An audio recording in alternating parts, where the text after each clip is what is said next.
Hello students. So మనం previous వీడియోలో economic growth, economic development అనే కాన్సెప్ట్ చెప్పుకున్నాము. సో ఆ యూనిట్కి కంటిన్యూయేషన్గా classification of world countries, so ప్రపంచ దేశాలని ఏ విధంగా క్లాసిఫై చేశారు. సో మనకి తెలుసు, మనకి వరల్డ్ కంట్రీస్ని ఏ విధంగా క్లాసిఫై చేశారు అంటే 3 రకాలుగా క్లాసిఫై చేశారు అని చెప్పుకోవచ్చు. ఏమని? Developed countries, developing countries, under developed countries. ఓకేనా? కానీ యునైటెడ్ నేషన్స్ ప్రకారం అండర్ డెవలప్డ్ కంట్రీస్ అనేవి అయితే ఇప్పుడు లేవు. యునైటెడ్ నేషన్స్ ఎలా క్లాసిఫై చేసింది అంటే కంట్రీస్ని డెవలప్డ్ కంట్రీస్, అదేవిధంగా డెవలపింగ్ కంట్రీస్గానే క్లాసిఫై చేసింది. ఎందుకు అంటే అండర్ డెవలప్డ్ కంట్రీస్లో కూడా ఏదో ఒక డెవలప్మెంట్ ప్రోగ్రామ్ని వాళ్ళు అమలు చేస్తూ ఉంటారు, ఆ దేశం వాళ్ళు అమలు చేస్తూ ఉంటారు. కాబట్టి అండర్ డెవలప్డ్ కంట్రీస్లో కూడా ఏదో ఒక డెవలపింగ్ ప్రోగ్రామ్ జరుగుతుంది. కాబట్టి ఈ అండర్ డెవలప్డ్ కంట్రీస్ని డెవలపింగ్ కంట్రీస్ అనే క్లాసిఫై చేస్తున్నారు అకార్డింగ్ టు యునైటెడ్ నేషన్స్. ఓకేనా? సో దాని గురించి మనం నెక్స్ట్ పార్ట్ ఆఫ్ ద వీడియోలో చూద్దాము. సో ఇప్పుడు ఏంటి అంటే classification of world countries according to their per capita income. ఓకేనా? According to their per capita income, వాళ్ళ పర్ క్యాపిటా ఇన్కమ్ని బేస్ చేసుకొని మనం ఇక్కడ ఏం చేస్తున్నాము అంటే వరల్డ్ ఎకానమీస్ని, వరల్డ్ కంట్రీస్ని మనం క్లాసిఫై చేస్తున్నాం అన్నమాట. ఇక్కడ పర్ క్యాపిటా ఇన్కమ్ అంటే ఏంటి? సో మనం ఆల్రెడీ తెలుసు, పర్ క్యాపిటా ఇన్కమ్ అంటే national income divided by total population. National income divided by total population. So తలసరి ఆదాయం ఈజ్ ఈక్వల్ టు జాతీయ ఆదాయం డివైడెడ్ బై జనాభా. సో ఇది మనకి తెలిసిన ఫార్ములా. కానీ ఇక్కడ నేషనల్ ఇన్కమ్ అంటే మనం ఏం చెప్పుకున్నాం? National income equal to NNP at factor cost. National income equal to NNP at factor cost, మామూలుగా మనకి తెలిసిన ఫార్ములా. కానీ ఈ క్లాసిఫికేషన్ ప్రకారం పర్ క్యాపిటా ఇన్కమ్లో నేషనల్ ఇన్కమ్ అంటే ఏంటి అంటే జిఎన్పిగా తీసుకోవాలి. GNP at factor cost divided by population వేయాలి. ఓకేనా? సో జిఎన్పిని తీసుకున్నాం కాబట్టి మనం ఇక్కడ కూడా జిఎన్పి పర్ క్యాపిటాగా తీసుకోవాలన్నమాట. సో ఇక్కడ దేన్ని బేస్ చేసుకొని ఇన్కమ్ లెవెల్స్ చెప్తున్నారు అంటే GNP per capita income. So GNP per capita income equal to GNP at factor cost divided by population. So ఈ జిఎన్పి పర్ క్యాపిటా ఇన్కమ్ని బేస్ చేసుకొని వరల్డ్ బ్యాంక్ వాళ్ళు మనకి 4 కేటగిరీస్గా కంట్రీస్ని డివైడ్ చేశారు. అవి ఏంటి అంటే lower income category countries, lower upper category countries, lower middle category countries, high income category countries. ఓకేనా? సో ఈ 4 రకాలుగా వరల్డ్ బ్యాంక్ వాళ్ళు కంట్రీస్ని క్లాసిఫై చేశారనమాట అకార్డింగ్ టు ఇన్కమ్. ఓకేనా? ఈ వరల్డ్ బ్యాంక్ వాళ్ళు ఏం చేస్తుంటారు అంటే ప్రతి సంవత్సరం జూలై 1వ తేదీన వాళ్ళ క్లాసిఫికేషన్ రిలీజ్ చేస్తూ ఉంటారు కంట్రీస్ని బేస్ చేసుకొని. ప్రతి సంవత్సరం జూలై 1వ తేదీన రిలీజ్ చేస్తూ ఉంటారు.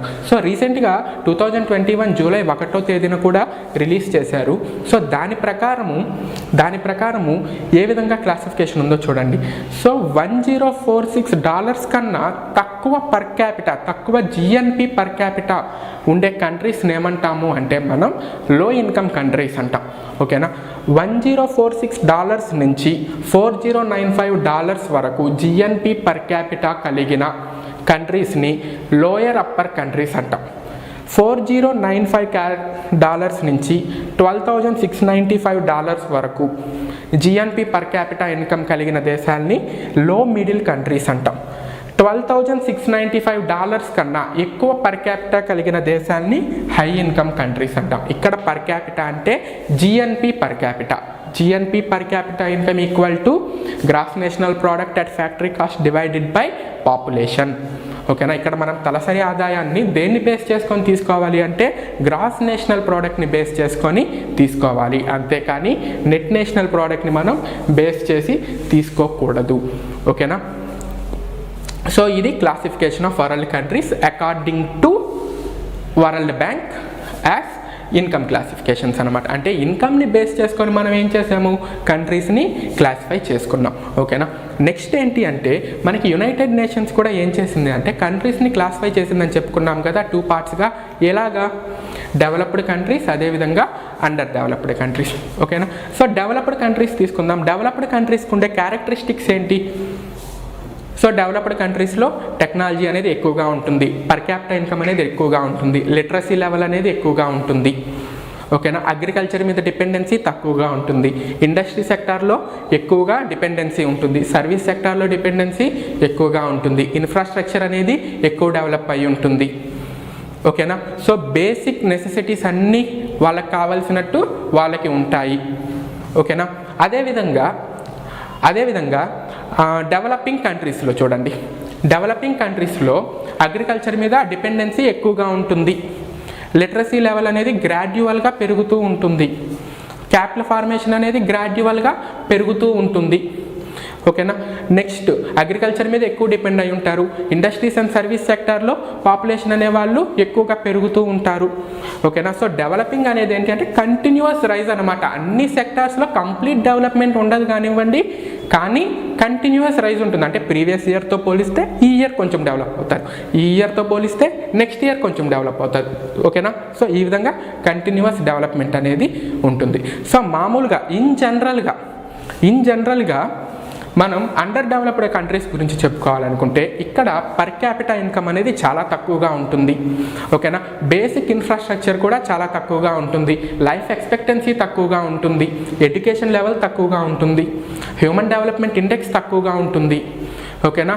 ఆల్ నాన్ ఎకనామిక్ ఫ్యాక్టర్ ఇండెక్స్లు తక్కువగా ఉంటాయి. అదేవిధంగా ఎకనామిక్ ఫ్యాక్టర్ ఇండెక్స్లు తక్కువగా ఉంటాయి. ఓకేనా. ప్రతి దాంట్లో గవర్నమెంట్ ఇన్వాల్వ్మెంట్ ఉంటుంది. ఓకేనా.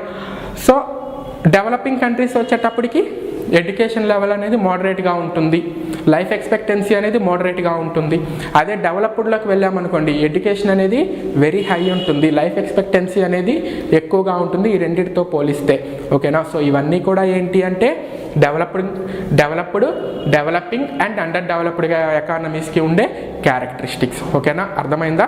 సో చూడండి, వరల్డ్ బ్యాంకు ప్రతి సంవత్సరం ఏ రోజున ఈ ఇండెక్స్ని రిలీజ్ చేస్తుంది అంటే జూలై 1న.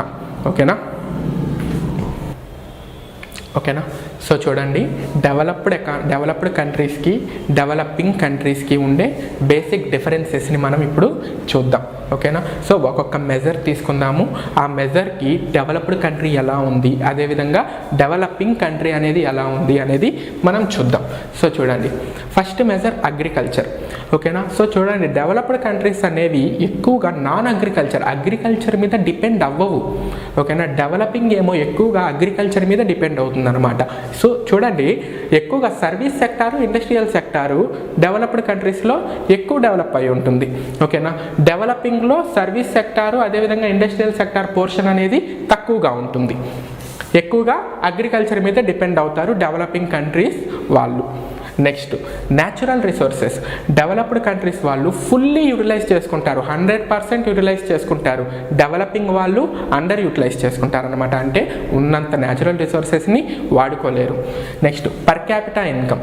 డెవలపింగ్ కంట్రీస్లో ఎక్కువగా ఉంటుంది. పర్ క్యాపిటల్ ఇన్కమ్ అనేది డెవలపింగ్ కంట్రీస్లో ఎక్కువగా ఉంటుంది. పర్ క్యాపిటల్ ఇన్కమ్ అంటే పర్ హెడ్ ఇన్కమ్. అదేవిధంగా డెవలపింగ్ కంట్రీస్లో తక్కువగా ఉంటుంది. Next capital formation. ఓకేనా. అంటే ఇన్వెస్ట్ చేసేవాళ్ళు డెవలప్డ్ కంట్రీస్లో ఎక్కువగా ఉంటారు, డెవలపింగ్ కంట్రీస్లో తక్కువగా ఉంటారు. అంటే పెట్టుబడి పెట్టేవాళ్ళు డెవలప్డ్ కంట్రీస్లో ఎక్కువగాను, డెవలపింగ్ కంట్రీస్లో చాలా తక్కువగాను ఉంటారు. అదేవిధంగా ఇండస్ట్రీస్ డెవలప్డ్ కంట్రీస్లో ఎక్కువ ఉంటాయి, డెవలపింగ్ కంట్రీస్లో తక్కువే ఉంటాయి. సో ఇది మనం ఫస్ట్ పాయింట్లోనే డిస్కస్ చేసుకున్నాం. అన్ఎంప్లాయ్మెంట్. సో అన్ఎంప్లాయ్మెంట్ అనేది డెవలప్డ్ కంట్రీస్లో తక్కువగా ఉంటుంది, డెవలపింగ్ కంట్రీస్లో ఎక్కువగా ఉంటుంది దీంతో పోల్చుకుంటే. ఓకేనా. ఇక్కడ అన్ఎంప్లాయ్మెంట్ అంటే నాట్ ఓన్లీ జాబ్స్ అమ్మ, సెల్ఫ్ ఎంప్లాయ్మెంట్ కూడా వస్తుంది. అంటే అన్ఎంప్లాయ్మెంట్ని రెడ్యూస్ చేయడానికి జాబ్స్ మాత్రమే కాదు, సెల్ఫ్ ఎంప్లాయ్మెంట్ కూడా one of the measure. Next banking and insurance. So banking and insurance developed కంట్రీస్లో బాగా డెవలప్ అయిపోయింది. బ్యాంకింగ్ సెక్టార్ కానివ్వండి, ఇన్సూరెన్స్ సెక్టార్ కానివ్వండి, డెవలప్డ్ కంట్రీస్లో బాగా డెవలప్ అయిపోయి ఉంది. డెవలపింగ్ కంట్రీస్కి వచ్చేటప్పటికి సరిపోయినంత ఉంది. ఓకేనా. సో ప్రస్తుతానికి సరిపోయేంత డెవలప్ అయిందన్నమాట. Next birth rate and death rates. So birth rate and death rates developed కంట్రీస్లో తక్కువగాను, డెవలపింగ్ కంట్రీస్లో కొంత మేరకు ఎక్కువగాను ఉంటాయన్నమాట. అంటే దీంతో పోల్చుకుంటే డెవలపింగ్ కంట్రీస్లో బర్త్ డెత్ రేట్స్ కొంచెం ఎక్కువగాను ఉంటాయి. Life expectancy. ఓకేనా. సో డెవలప్డ్ కంట్రీస్లో ఎక్కువగా ఉంటుంది, డెవలపింగ్ కంట్రీస్లో కొంత తక్కువగా ఉంటుంది. అదేవిధంగా స్టాండర్డ్ ఆఫ్ లివింగ్, జీవన విధానం. So standard of living developed కంట్రీస్లో బాగుంటుంది, డెవలపింగ్ కంట్రీస్లో కొంచెం తక్కువగా ఉంటుంది. Next technical education. So technical education కూడా డెవలప్డ్ కంట్రీస్లో ఎక్కువగా ఉంటుంది, డెవలపింగ్ కంట్రీస్లో తక్కువగా ఉంటుంది. ఓకేనా. సో ఇవి basis of differences in between developed countries and developing countries. ఓకేనా.